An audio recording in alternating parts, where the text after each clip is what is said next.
Halo guys, welcome back to CVT Cars Videos and Talk Shows. Balik lagi sama gue, Reza Rever. Ya, gue mau cerita sedikit tentang sejarah. Ya, waktu itu di awal tahun 2000-an, di mana importir umum sedang booming-boomingnya, Toyota punya dua line up andalan mereka. Salah satu line up mereka sekarang sudah resmi dimasukkan melewati ATPM. Ya, kalian pasti tahu, yaitu adalah duet Toyota Alphard dan juga Toyota Velfire. Tapi, apalagi sih line up jagoannya Toyota lewat importir umum yang sampai sekarang masih tetap dijual lewat importir umum? Ini dia, Toyota Harrier.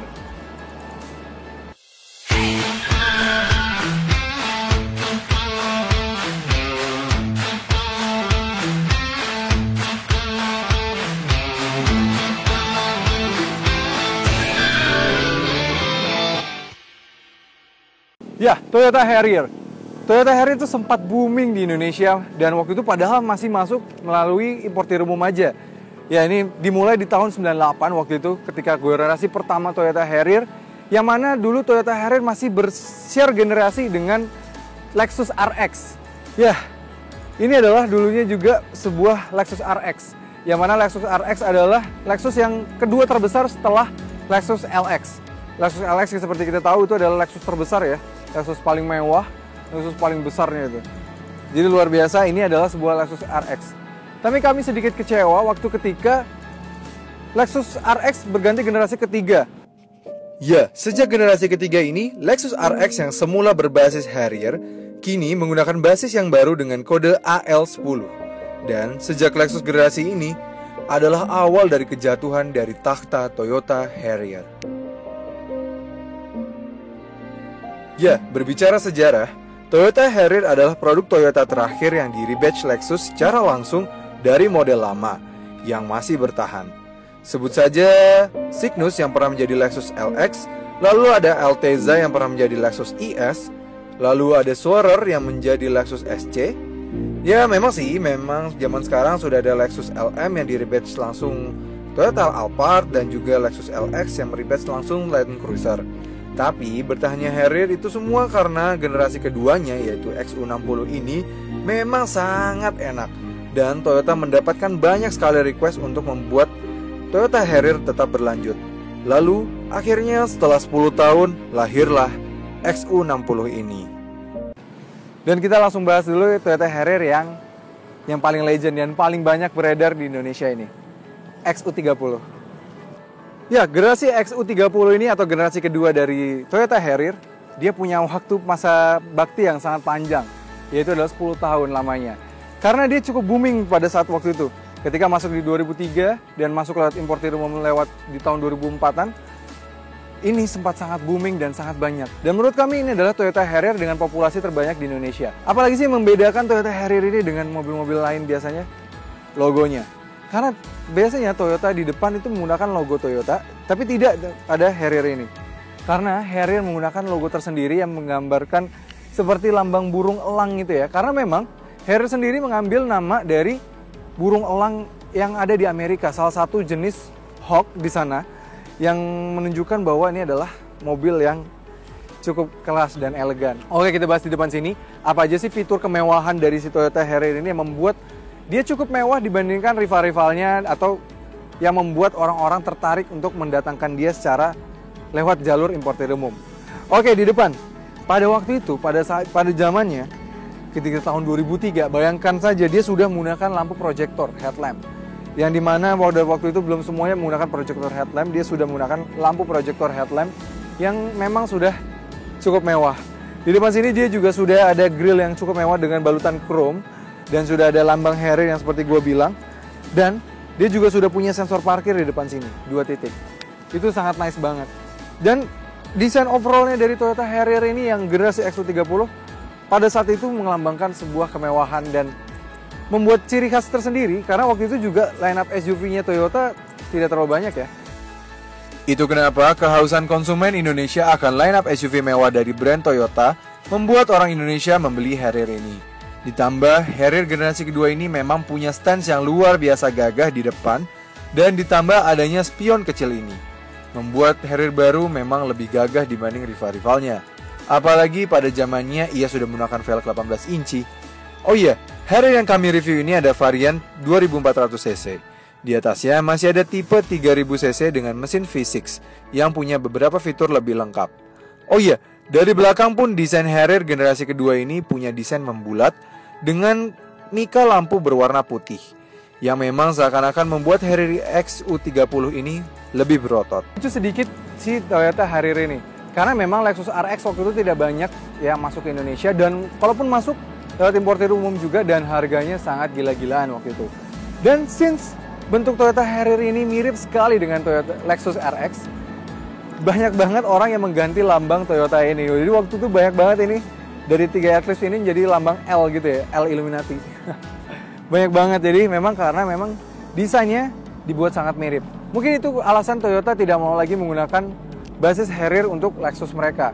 Jadi RX meninggalkan desain Harrier karena ingin membuat Lexus RX lebih eksklusif, dan Toyota ingin juga membuat pembedaan antara Toyota dan juga sebuah Lexus, yang mana tidak berhasil dilakukan oleh Honda pada Acura dan juga Nissan pada Infiniti. Namun, keberhasilan Toyota membelah Lexus dan Toyota membuat Harrier jadi terlupakan. Terbukti, butuh hingga 10 tahun untuk Toyota untuk melahirkan generasi 3 untuk Toyota Harrier ini. Nah, yuk kita bahas Toyota Harrier generasi 3 ini, si XU60. Lampu sudah LED, dual proyektor, sudah ada DRL, sudah menggunakan grill yang cukup unik, tetap ada garis-garis ala-ala Harrier, tapi sekarang ditutup oleh kaca mica yang berwarna hitam gini. Ini sebenarnya attention to detail pada desain yang cukup menarik. Dan ada attention to detail yang menarik pada bagian desainnya, yaitu moncong bumper depannya yang mengerucut yang seakan-akan lebih menunjukkan siluet dari burung elang Harrier. Intinya dari depan memang desain ini cukup modern. Walaupun dia keluar di 2013, dia masih tetap terasa modern. Tapi banyak yang bilang desain Q seperti ini membuatnya terasa terlalu kekecilan dibandingkan generasi keduanya.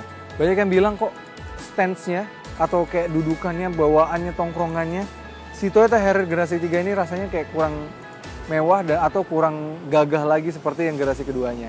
Memang secara dimensi si Harrier generasi 3 ini jelas mengecil jika dibandingkan dengan generasi keduanya. Dimensi lebih pendek 9 mm, lebih pipih 9 mm, lebih rendah 50 mm, dan wheelbase pun turun 55 mm. Ini jelas dikarenakan bahasa desain yang lebih mengerucut dan juga membuat Harrier generasi 3 seperti turun kelas. Oh iya, Harrier generasi 3 ini untuk varian 2000cc-nya punya 2 tipe, yaitu Audioless dan Premium Sound. Untuk yang Premium Sound, ia sudah dibekali head unit integrated keluaran JBL dan sudah ada kamera 360, sedangkan tipe Audioless belum. Maka, pada spion kiri untuk tipe Audioless, dia punya gundukan unik yang kaca isinya adalah kaca cembung untuk melihat ke bawah. Oh iya, ada cerita menarik tentang Harrier ini. Karena statusnya melewat importir umum, membuat spare partnya cukup sulit. Nah, itu membuat spion keduanya ini menjadi sasaran pencurian spion.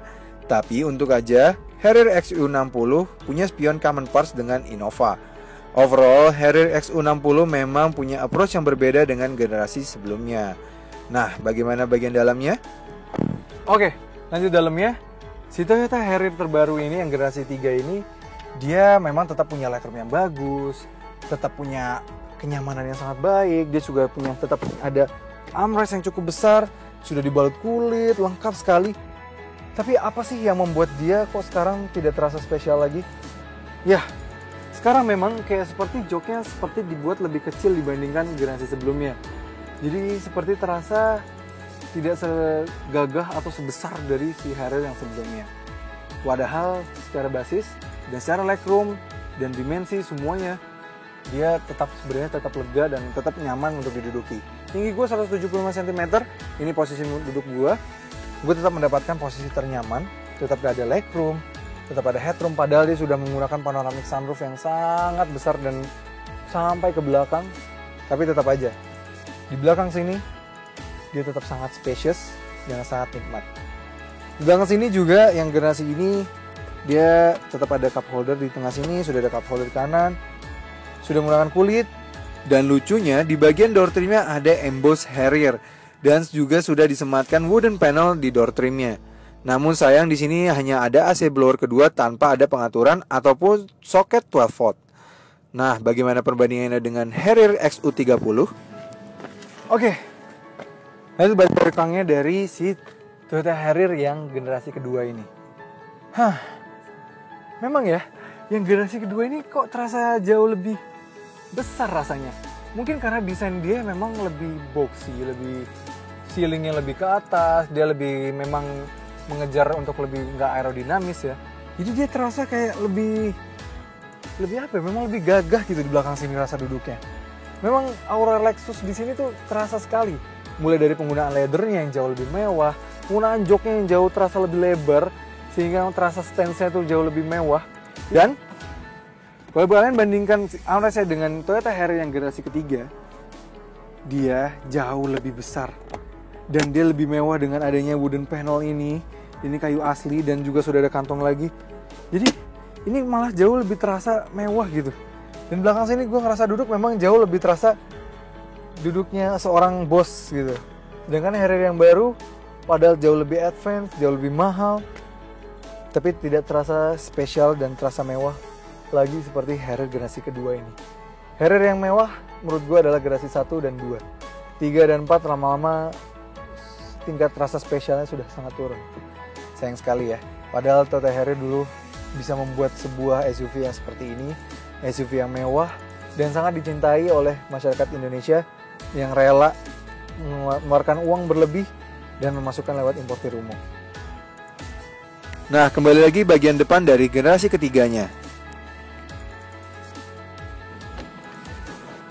Ya, lanjut depannya dari Toyota Harrier yang generasi 3 ini. Oke, memang ada sedikit yang hilang dari Toyota Harrier di generasi sebelumnya. Kalau dia sebelumnya menggunakan approach yang mewah, memang kaku, tapi pada saat itu dia menggunakan approach mewah. Kalau sedangkan Harrier yang terbaru ini, dia karena memang dia sudah terpisah dari Lexus ya, dia menggunakan approach yang lebih ke arah sporty. Dia menggunakan piano black di sini, memang tetap terasa mewah, tapi lebih cenderung ke arah sporty, mewah yang ke sporty-sportyan. Dia sudah ada kulit sini, tetap bagus, sudah kulit mengitari dashboard, sudah bagus banget. Desain setirnya juga sudah menggunakan setir yang ada kulitnya. Sudah desain setir yang Toyota modern juga sudah sangat bagus. Sudah ada center armrest yang bisa diatur, depan belakang yang sangat cukup nice banget. Oke, di depan sini seperti tadi gue bilang, dia adalah tipe yang audioless, yang mana kita harus memasang audio sendiri dan pemiliknya sudah memasang audio Pioneer di sini. Dia cukup lumayan bagus, sudah bisa kamera mundur, USB, aux, Bluetooth, cukup oke lah. Selain itu, karena pengaturan setirnya sudah elektrik, ia sudah ada fitur Easy Access pastinya. Ditambah pengaturan kursi yang sudah elektrik yang sudah ada 2 memory seat. MID-nya pun sudah full color yang kalau dinyalakan sudah ada lambang Harrier-nya. Transmisinya sendiri menggunakan CVT dengan 7 percepatan sequential. AC-nya sudah dual zone climate control dan sudah ada fitur Nano E-nya. Bagus nih buat bunuh virus. Spion tengah sudah ultrachromatic dan sudah ada emboss Harrier di depan sini. Namun ada yang disayangkan di sini. Meski terlihat kasat mata dashboardnya dibalut all leather, tapi sayang hanya bagian depan saja. Bagian belakangnya masih plastik keras. Ini jelas menurun sekali jika dibandingkan dengan Harrier generasi kedua. Ya, lanjut baris depannya. Nih ya, kalian lihat ya. Ini keluar di tahun 2003. Dia sudah punya easy access, comfort access yang membuatnya langsung bisa menurunkan setir sendiri ketika masuk atau ketika kita keluar. Dan kita cabut kuncinya, dia bisa langsung otomatis ke atas. Nice banget, ini fitur yang sangat mewah pada zamannya. Ya karena memang dia mengambil basis dari sebuah Lexus ya. Setirnya sendiri dia juga cukup mewah untuk zamannya. Sudah menggunakan wooden panel, sudah dilapisi kulit dan kulit ini asli. Dan sudah ada steering switch control yang pada saat itu cukup barang mewah ya pada waktu itu ya. Dan dia sudah ada armrest untuk kanan dan kiri. Ya walaupun di sana sudah ada armrest, tapi armrestnya berjadi satu dengan glove box di tengah. Sayang sekali. Sedangkan di sini sangat mewah dan attention to detail ya, seperti ada tombol open close-nya dari si tray di sini dan sudah ada wooden panel sampai ke sini. Seperti gue bilang, kalau di Toyota Harrier generasi 3 itu dia ke Altis-Altisan atau ke Corolla-Corollaan. Kalau di sini dia lebih ke arah Camry. Dia mewah banget ya di sini ya. Nice banget. Gue kaget ini datang dari tahun 2003. Bahkan tahun 2020 masih ada mobil seperti ini, gue anggap masih sangat oke banget. Selain itu, material pada door trim sudah menggunakan kulit yang empuk dengan wooden panel yang mewah. Oh iya, karena ini tipe 2400 biasa, sehingga tidak ada cruise control. Untuk varian di atasnya, sampai yang 3000cc V6, dia sudah ada cruise control. Tapi speedometernya sudah sama-sama Optitron. Ditambah ada fitur panoramic sunroof, yang meski pembukanya cukup aneh, tapi justru bisa membuatnya terbuka lebih lebar.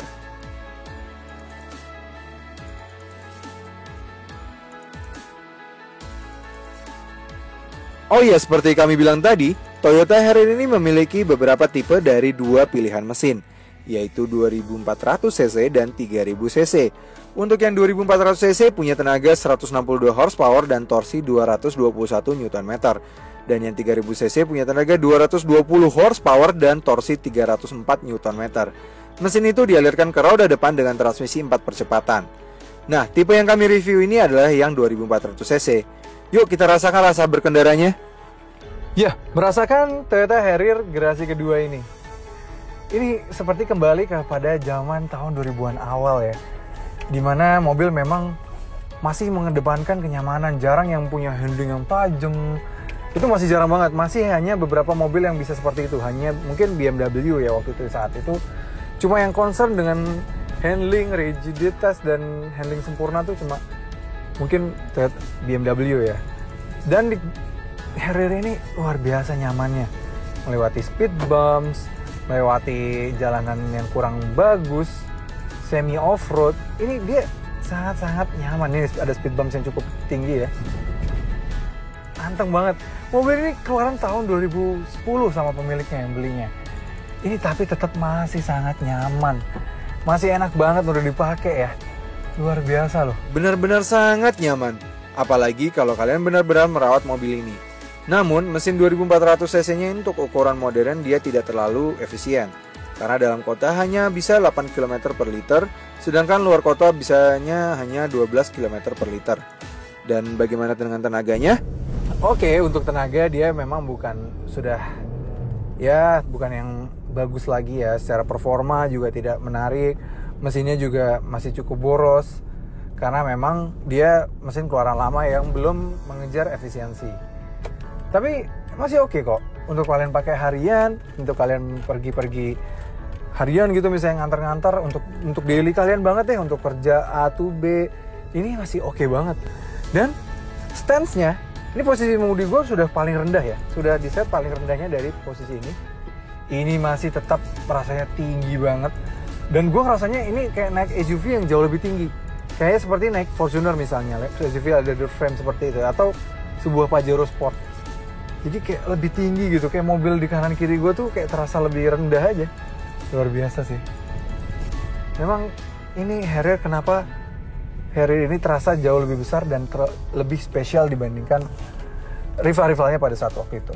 Oke, dari tadi gue merasakan rasa berkendara dari depan. Gue penasaran gimana rasanya jadi orang aristokrat atau orang kaya pada zaman dulu. Nah, udah ada kameramen barunya CVT Indonesia nih. Gue suruh dia nyetirin dan gue pengen ngerasain duduk di belakang. Setirin gue ya. Ya bentar aja. Oke, lu di depan, gue pengen ngerasain rasanya duduk berkendara dari si Toyota Harrier generasi kedua ini. Oke? Oke.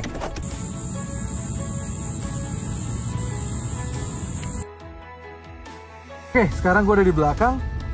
Dan bener sih apa yang gue bilang tadi. Ini tuh lebih terasa lebih kayak SUV yang lebih besar dibandingkan Toyota Harrier yang generasi baru tadi. Ini bener-bener terasa, wah, lebih lega, legroom belakangnya, headroomnya lebih lega, dan terasa lebih besar, dan kursinya kayak jauh lebih memeluk kalian. Dan penggunaan materialnya itu lebih terasa mewah di sini. Dan kita bisa ngeset juga satu step maju ke atas gini ya.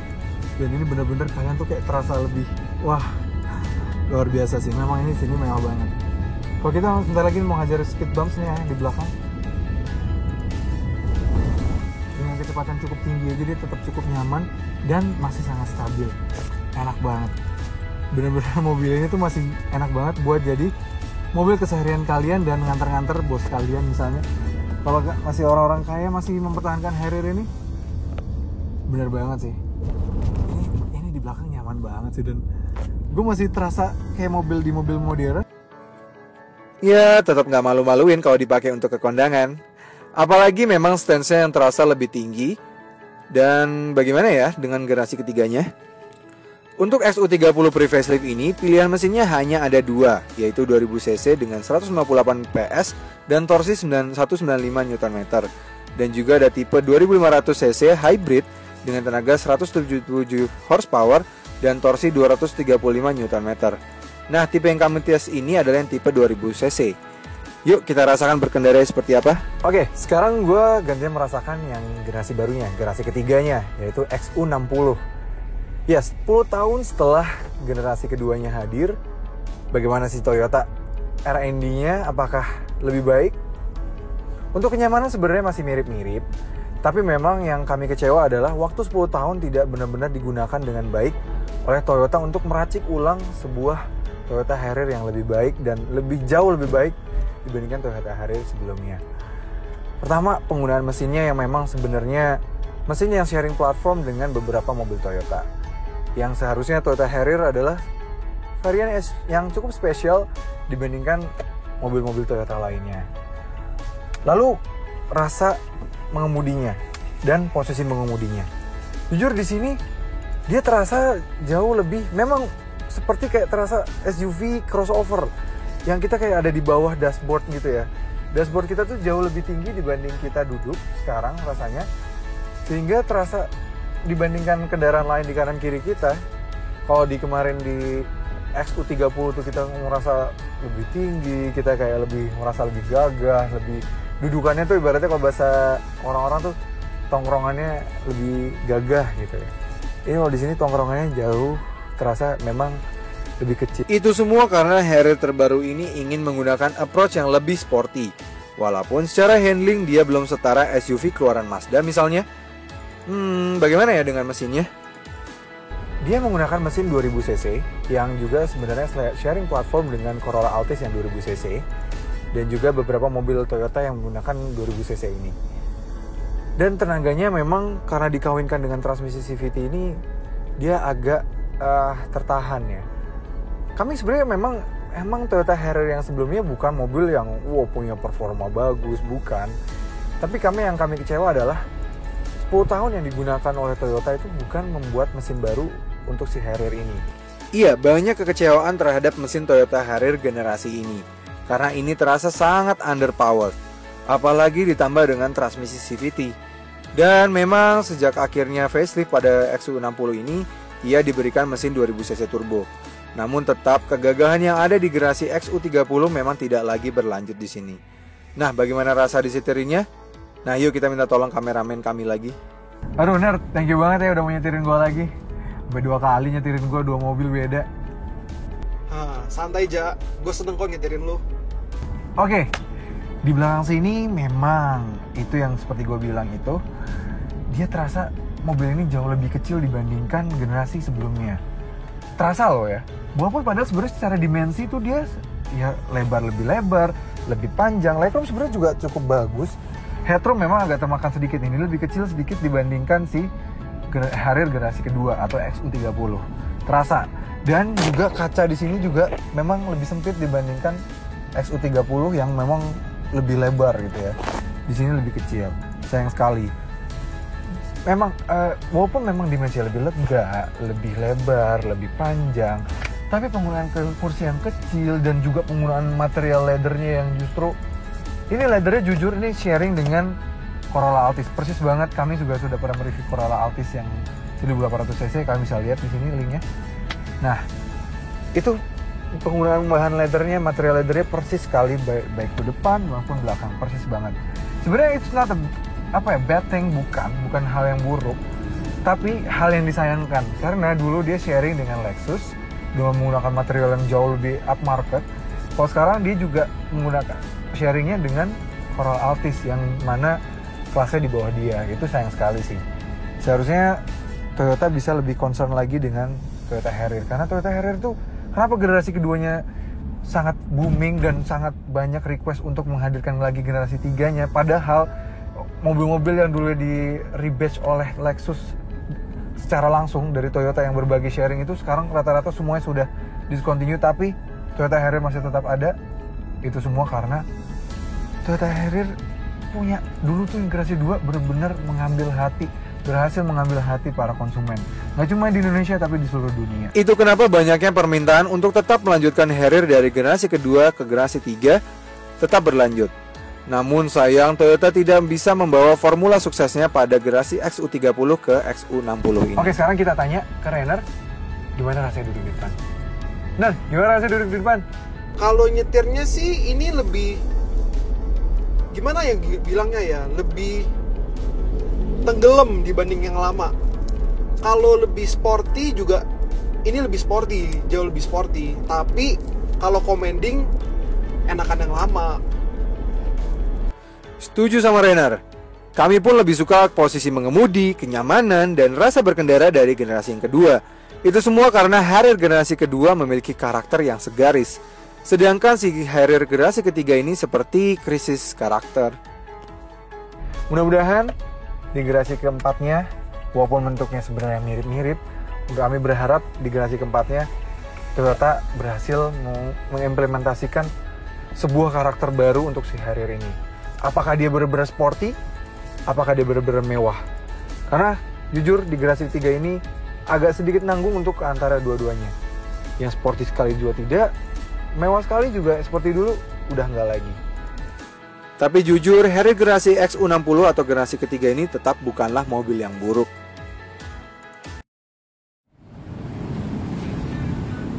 Oke, gue merasakan dan bersama mobil ini seharian, gue bisa menyimpulkan Cvt Choice kali ini gue akan tetap memilih.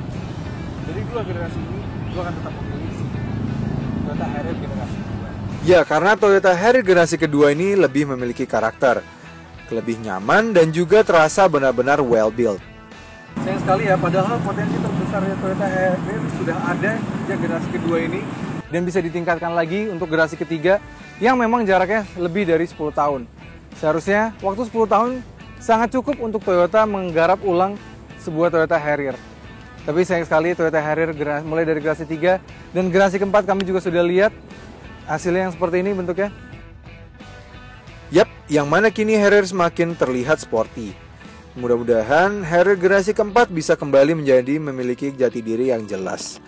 Mungkin bisa menjadi SUV yang benar-benar sporty. Nah, bagi kalian yang tertarik memiliki Toyota Harrier, pastikan kalian memperhatikan poin-poin ini. Pertama, sektor kaki-kakinya, dikarenakan dia penggerak roda depan yang mana memang cukup lemah. Lalu kemudian adalah material dashboardnya, karena mudah sekali untuk crack dan ketika panas, dia akan langsung basah berkeringat, jadi agak lengket. So, pastikan perawatan dari pemiliknya selalu menjaga itu. Lalu motor pada panoramic sunroof, dan juga motor pada power tailgate-nya. Oh iya, untuk yang tipe 3000cc V6, ia sudah disematkan air suspension. Nah, sektor ini kerap bermasalah dan bisa membuat tidak nyaman. Dan untuk kalian yang lebih tertarik pada generasi XU60, sebelum membeli bekasnya, perhatikan poin-poin ini. Pertama, pastikan sektor kaki-kakinya memang kerap jadi masalah juga. Lalu transmisinya yang sering mengalami failure. Sudah banyak nih dari teman-teman kami. Cek juga Sunda Motor yang pernah juga mengalami kejadian yang sama. Dan juga berikutnya adalah AC dual zone-nya. AC dual zone-nya kalau bila kita terlalu sering pakai, dia akan sistemnya akan error. Jadi pastikan untuk selalu menjaga itu. Dan yang terakhir ada power tailgate-nya yang memang suka error motornya. Oh iya, untuk harga sendiri untuk generasi kedua punya rentang harga dari 150 juta hingga 275 juta. Tergantung tahun. Dan untuk generasi tiganya dia punya rentang harga dari 350 juta hingga 480 juta. Oke, sekian Cvt Choice kali ini. Gue Reza Rever, terima kasih sudah menonton. Jangan lupa like video ini, subscribe ke channel YouTube CVT Indonesia, dan nyalakan lonceng notifikasi. Main-main juga ke Instagram kami di @cvt.indonesia untuk tahu behind the scenes dan keseruan kami selama syuting untuk syuting-syuting mobil kami yang lainnya. Oke, terima kasih sudah menonton. Terima kasih juga pada owner dari dua Harrier ini sudah meminjamkan untuk kami review mobil yang sangat punya kenangan dan mobil yang cukup booming pada saat waktu itu. Oke, pilih yang mana? Seperti tadi gue bilang, gue pilih yang ini. Let's go.